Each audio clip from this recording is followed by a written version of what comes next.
what I'm telling you is, having dialogue with the police about crime and criminals. The streets of Atlanta are buzzing like never before. Rumors fly that young thug just got jumped, and almost at the same time, a chopped-up interrogation clip explodes online. The internet doesn't wait for context. They don't wait for receipts. They run with it instantly. In the clip, Thug is seen talking to detectives, and fans swear he dropped Peewee Rosco's name. That's the same Peewee tied to the infamous Lil Wayne tour bus shooting. The timing couldn't be worse. Why? Because this clip doesn't just exist in isolation. It drags Thug back into one of the darkest cases in his career.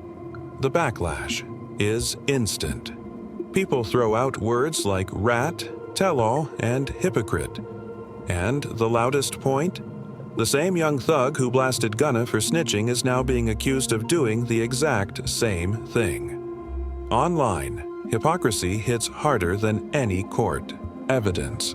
And that's exactly what makes this spark feel like a wildfire nobody can put out. To understand why this is shaking Atlanta so deeply, you've got to rewind. April 2015. Lil Wayne finishes a show in Cobb County. Hours later, his tour bus gets lit up with bullets on the highway. Nobody's injured, but the message is loud and clear. Someone wanted Wayne gone. The shooter, Jimmy Winfrey, aka Peewee Rosco, Thug's road manager at the time. Court documents tied him straight to YSL, and the phone records were damning. Calls to Thug before the shooting, calls to Birdman right after. Thug and Birdman were never charged, but their names stuck to that case forever. That's why when this interrogation clip popped up, people instantly connected the dots. Fast forward, Peewee's 2015 sentence gets overturned by the Georgia Supreme Court. Years later, the YSL Rico case drags the Wayne bus shooting right back into the spotlight. And just last year, Peewee walks free with time served and probation. The internet explodes with one thought. Somebody was protected. Now add Thug's interrogation footage to that history, and suddenly the city feels like it's watching a puzzle come together in real time. Once the interrogation clip went viral, the internet didn't pause for facts. They went straight for the jugular. Fans pointed out how Thug called Gunna a snitch, yet here he was, sitting with detectives. The word hypocrisy spread across X, Instagram, and YouTube like wildfire. Thug tried to defend himself, saying the clip was out of context, that he was protecting his guy, not selling him out.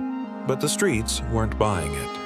Peewee Rosco himself jumped on camera saying, "Thug didn't snitch on me." That should have calmed the storm, but it only made things worse.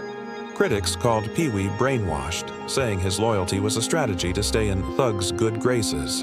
Then, YSL Mondo stepped in and turned up the heat. Mondo said straight up, Peewee was defending Thug because he wanted future benefits. Translation: this wasn't loyalty, it was survival. That hit hard because Mondo was there in the early days when YSL was just beginning to buzz. When an insider says something like that, people listen. The narrative shifted.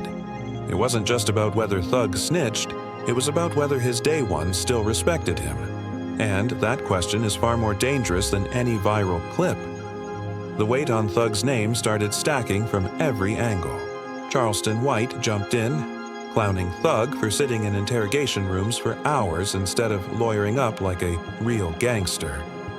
Old clips resurfaced. Thug talking about loyalty, silence, and never bending under pressure. Fans stitched them right next to the interrogation footage.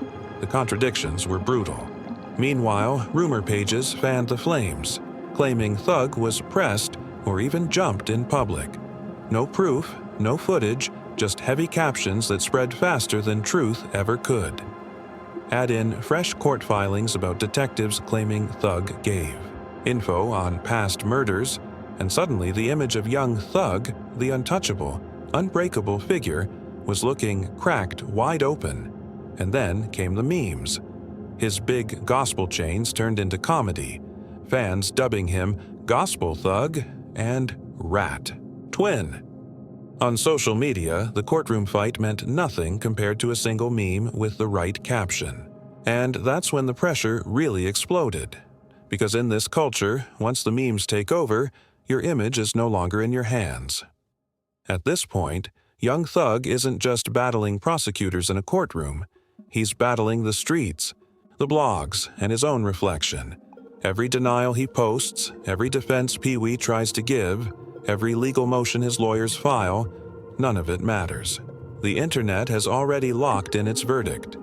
To them, Thug is guilty in the court of public opinion. His gospel chains are turned into memes. His old interviews about loyalty are flipped into punchlines. Even mainstream outlets are piling on, reviving the Wayne bus shooting, dragging the YSL trial, and spinning new whispers about mystery witnesses. On the streets, voices are split.